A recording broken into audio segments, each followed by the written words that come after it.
nose test will set the course of your entire future.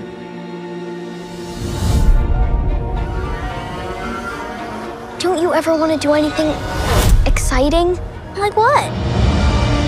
What if we could go anywhere we want in the whole galaxy? A real adventure. No more pretend. I found something buried in the woods. What do you think it is?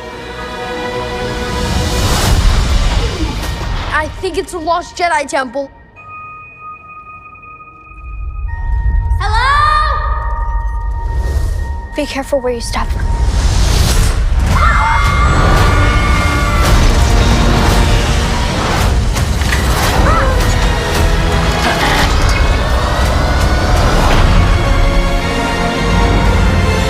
We're lost. Really lost. 'Tis dangerous out there in space. Trust no one.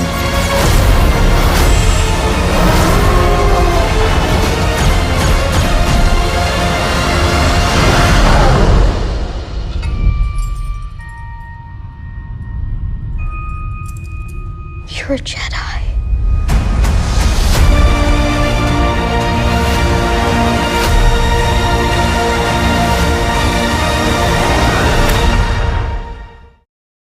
Hello, everyone, and welcome back to the NRW, where nerds rule the world. And I am here to give you the daily forecast around Andor at the moment. I'm just kidding. I don't know why I do that. All right, everyone, I'm Heather Hurt.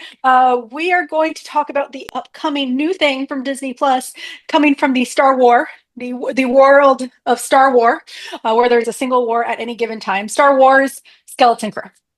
We are very excited for it. And today I am with my partner in crime, the head of this channel, KAYFABEYBABY. How are you, sir? I'm good, Heather. Super excited to talk about this series. We've been begging, pleading, praying for another story set in this universe that we all know and love. And I feel we finally got it. And I hope that everyone else will grasp, take hold to this, support it, so that way we can get other stories like this in this universe that we love. Absolutely. Yeah. Some of the greatest stories that we have seen from Star Wars do not happen along the same timeline. They've happened between, around. I mean, come on. Andor technically happens within the Skywalker universe or storyline, but it happens adjacent to, and it's probably the best show of the Star Wars universe. I'm going to say that. It's probably the best show of the Star Wars universe. And yes, I am topping that off of Mandalorian. Don't be mad at me. I'm sorry. Don't be mad. So what we have here is another story that happens to put in brief retrospect. This series, Skeleton Crew, takes place shortly after the happenings of Mando season 2. So that's kind of where we are in the timeline. Do they connect?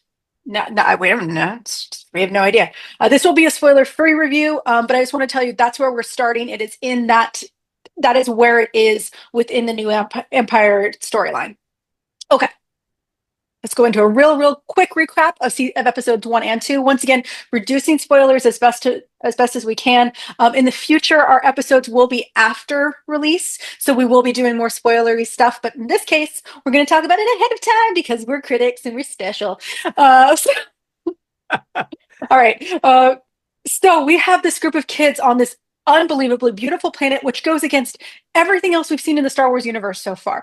They look educated. They have nice, clean clothes. They're in these beautiful neighborhoods that are very, very 1970s. I guess the 1970s happened everywhere, but they're living this very traditional life. They're just kids being kids. Yes, there's some aliens. Maybe there's some robot-y kind of kids. There are droids everywhere, but it's very, very normal. They're living a life. They're about to go into this huge exam that will tell them where their future is going to lay in their responsibility to this planet that they're living on. But they just don't feel fulfilled. Normalcy builds boredom. When you got nothing to do, you get kind of bored. And so they do what most kids do. They go searching for something fun. They go searching for an adventure. And what they do is they then find something unexpected, which is right behind KAYFABEYBABY's face, and they find a spaceship. I'm going to stop there. And once again, trying to reduce the spoilers. We know that there is a Jude Law included somewhere. He is only in for a little bit of time though for episodes 1 and 2. That is kind of a spoiler, sorry to say. But so we're not going to talk about him too much. But they do find a spaceship, and there is a droid. So don't worry, you'll get your droidness. So that's our quick statement of what's going on. Kids board spaceship. And with that, I'm also not going to go too far in a cast. If you've read anything about this show, you already have looked into who Jude Law is. Don't get spoiled. And actually, I'm going to say this. What's really fun about this series is this isn't one that's directly connected to any main canon thus far. So spoilers aren't as pertinent. This is just more of a fun kid show, which we'll get into. But for characters' perspectives, we're just going to talk about a handful today. Nick Frost, who everyone knows and loves. If you're not a Nick Frost fan, go watch Shaun of the Dead. Who plays SM-33, our wonderful droid. Carrie Condon, who plays Farah. Ryan Kara Armstrong, who plays Fern. Kiriana Crater, who plays KB, and I just lost him. Where did he go? And then Robert Timothy Smith, who plays Neil. Those are our main characters that start out in these first 5 episodes. There are these incredible side characters and background casts, but once again, trying to keep it nice and sweet. So, initial reactions to the first 2 episodes. Kuya P, take it away. Loved it. I loved it. I was like, Heather, we got Skeleton Crew in. We've got to check this out. We've been demanding this for a long time. As I said earlier, we want something in the Star Wars universe because it's such a rich universe, and just give us something new and different. And this is like, for me, like the Goonies meets Star Wars, and it's like something new and different. Like this, it feels so unknown, but yet so we recognize it. And they gave us creatures and robots, just all the things we love. All the tag marks of Star Wars is in there, but it also feels so very fresh and new. The young actors are brilliant. We love Jude Law. I didn't look up to see that the robot is actually Simon Frost. If you haven't seen Shaun of the Dead, man, come on. Nick Frost. We talked to I put Simon Pegg and Nick Frost together. I'm sorry. Y'all know what I'm doing. They're the same person. It's fine. Thank you, Heather. Don't sue us, Simon Pegg. Don't sue us. Please. I'm talking about your boy, and you're amazing too, Simon. But yeah, Nick Frost, love Nick Frost. And so that's really cool to hear that. I didn't bother. And I don't even know what Heather was saying in regards to Jude Law that some people have been minding, because I want to be dumb. As we talk as critics, a lot of time we get spoiled in different ways. And so it's like, man, I just want to go in blind. So I don't know what Jude is playing, but he's cool. And that's why I was telling Heather earlier, like, I need to talk about Jude Law when we can talk about it. And we'll do that as we progress with these reviews for Skeleton Crew, because I'm so curious on his character. But he's amazing. He'll show up at the end of episode 2. And it's not spoilers because we showed you the trailer. He's in there. And we didn't give you too much of what's happening in episode 2 because, again, spoilers. And we're doing a very cautionary, spoiler-free review. But we'll dig in on episode 3, y'all. Which we also had the pleasure of seeing. So we're going to really dive in, cover a little bit more from episode 2 into 3 and all that. But Heather, I love this show, and I'm very curious yours. I threw my love at you when pushing it. I need to know what your thoughts are, because I can't wait to just, when we really can dive in, we'll dive in, with episode 3. But what are your thoughts of seeing this and all of that? I just love this cast. I think it's cute. It's not everything, it's all set up right now, but I'm excited on the journey we're going on, or gonna be going on. Yeah. Yes. So one of the things that actually kind of perturbed me a little bit, I'm going to use that kind of loosely. The trailer seems very kiddie, very family-esque. And yes, Star Wars in of itself is a very family-friendly universe. There are some that are a little bit more adult like elements, but it is still considered a family-friendly universe. But this show seemed very, very kiddie, a la the Christmas holiday special. I'm not going to deny it. So I went in a little bit, with my skepticals on.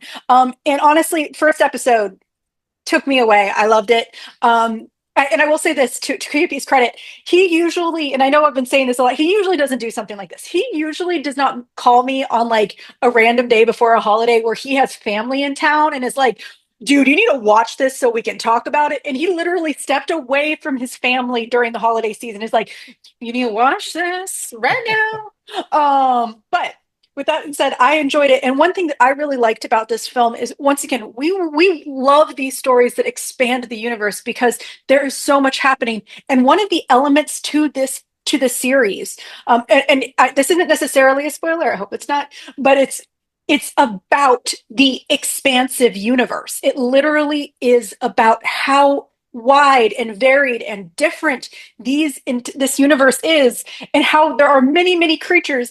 I really want to talk about the new captain of the pirates, because why? Why is he that creature? But and that's what makes this show so special. Is it is a very condensed show about these 5 characters, then plus Jude Law once he is included. But it's very small, yet it's specifically about how vast and varied the universe is in totality. And I love that. You really get that in the first 2 episodes, and then you really, really get it going forward. These kids are so much fun. One thing I will say though, going into this, because there are a lot of really, really, really awful humans out there who like to nitpick the stupidest things, or they don't comprehend that you might not be the primary target, or that these are literal children who are acting.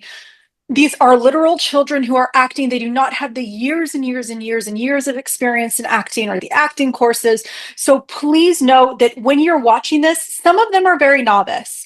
You might feel at times that you get taken out of the set. There is one very particular, and we'll talk about him in the future when we can talk more about what he's actually doing. But it is a he.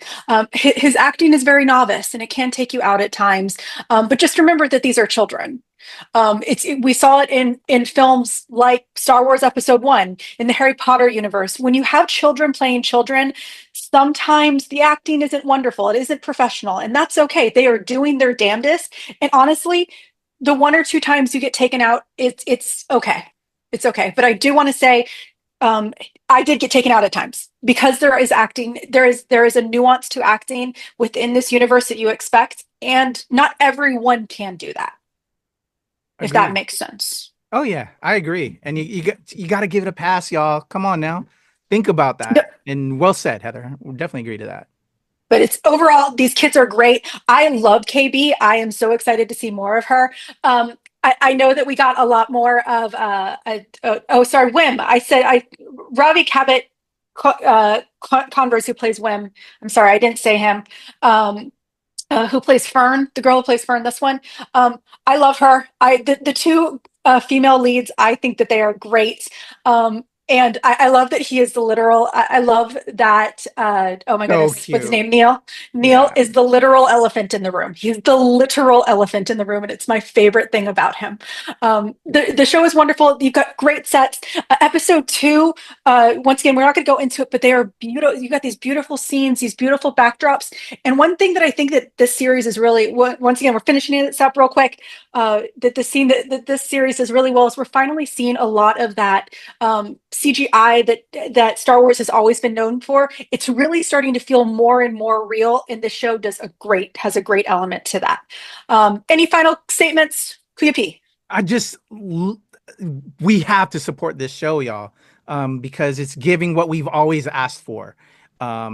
Just everything Heather said, I echo. And when you get to that 2nd episode, just all the new creature designs, just everything we love, everything is in there. The DNA is in this show, so support it. I'm excited to go on this journey. We get the setup in these first 2 episodes, and then we're going to be, moving forward on this amazing ship and learning more about Jude Law, which I can't wait. I know there's going to be, once that episode drops, everybody's going to be like, what is he and what's going on? And it's going to be a fun ride. And as you saw from the trailer, we're going to be going everywhere. So super excited for this, and definitely looking forward to talking to my pal Heather all about Star Wars Skeleton Crew. Again, arriving, when is it? Well, we're dropping this review on the day of the drop, Heather. If we can put that out again. Yeah. Because Skeleton Crew. I'm like 2nd, 3rd. I can't remember. It's all right. Disney Plus does this thing where they technically release it one day, but then they they do like a pre-release like they do with movies where it comes out on one day, but it comes out at like 10 p.m. the previous day. So Skeleton Crew drops on December 2nd at 9 p.m. with an official release on December 3rd. So we will be dropping this at the exact same time of release. Definitely check it out. That's once again, that is 9 p.m. Eastern Standard or 6 p.m. Pacific. So definitely check it out. You're going to love it. It's going to have the heart that you are looking for in a Star Wars show. Once again, December 2nd at 9 p.m. Eastern, 6 p.m. Pacific. This is Star Wars Skeleton Crew, and we are the NRW. Like, subscribe, share, talk about what your thoughts are, and we will talk about this. We'll talk about episode 3 in 1 week. Bye, y'all. Awesome. Well done, Heather.